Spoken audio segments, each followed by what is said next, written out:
दोस्तों नमस्कार, मेरा नाम है अनूप आकाश वर्मा।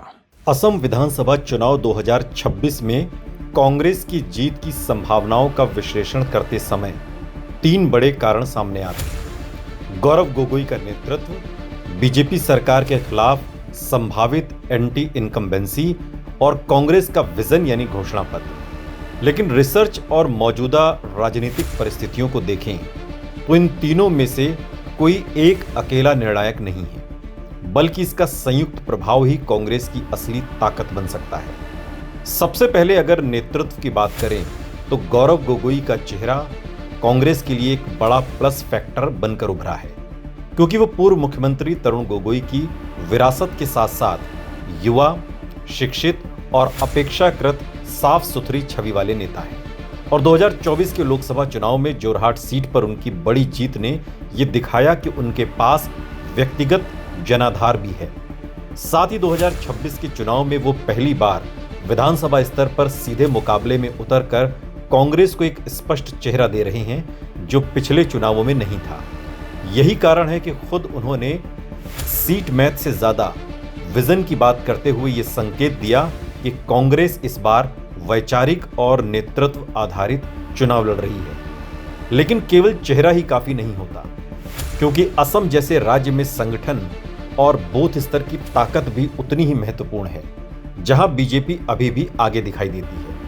अब अगर एंटी इनकम्बेंसी की बात करें तो बीजेपी पिछले लगभग 10 वर्षों से सत्ता में है, 2016 से लेकर अब तक, और किसी भी लंबे शासन के बाद कुछ हद तक असंतोष स्वाभाविक होता है, खासकर बाढ़, बेरोजगारी, विस्थापन, चाय बागान मजदूरों की स्थिति और नागरिकता पहचान जैसे मुद्दों पर।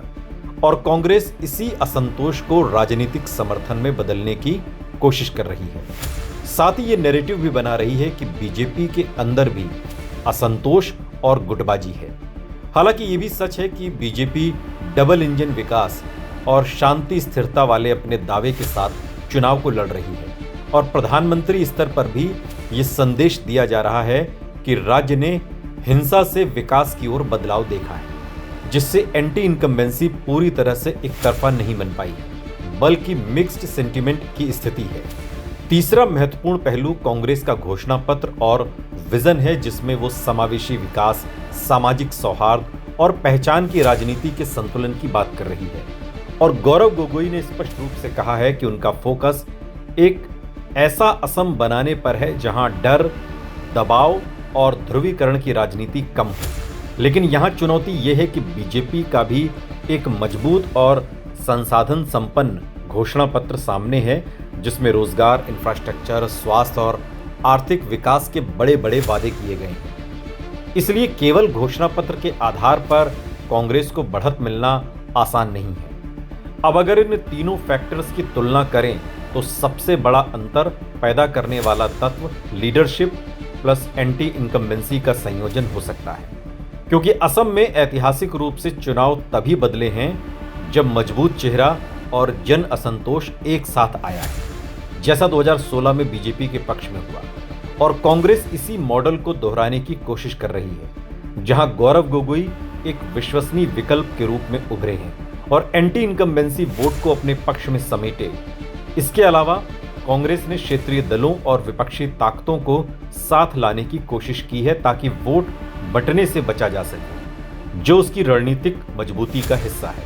हालांकि जमीनी हकीकत यह भी है कि भाजपा का संगठन, संसाधन और चुनावी मशीनरी अभी भी बहुत मजबूत है, और खुद मुख्यमंत्री हिमंता बिस्वा शर्मा 90 से 100 सीट जीतने का दावा कर रहे हैं, जिससे यह स्पष्ट होता है कि मुकाबला आसान नहीं है। कुल मिलाकर निष्कर्ष ये निकलता है कि कांग्रेस की सबसे बड़ी ताकत कोई एक फैक्टर नहीं, बल्कि गौरव गोगोई का नेतृत्व प्लस बीजेपी के खिलाफ आंशिक एंटी इनकम्बेंसी, समावेशी विजन, इन तीनों का संयुक्त प्रभाव है। और यदि ये तीनों तत्व सही तरीके से जमीन पर ट्रांसलेट होते हैं, खासकर ऊपरी असम और कुछ मुस्लिम बहुल और चाय बागान क्षेत्रों में, तो कांग्रेस 35 से 45 सीटों तक पहुंचकर मुकाबले को कड़ा बना सकती है।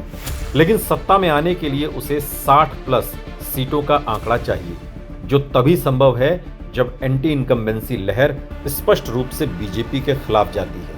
और गौरव गोगोई एक व्यापक जन नेता के रूप में पूरे राज्य में स्वीकार किए जाते हैं। अन्यथा ये चुनाव अभी भी बीजेपी के पक्ष में झुका हुआ दिखाई देता है।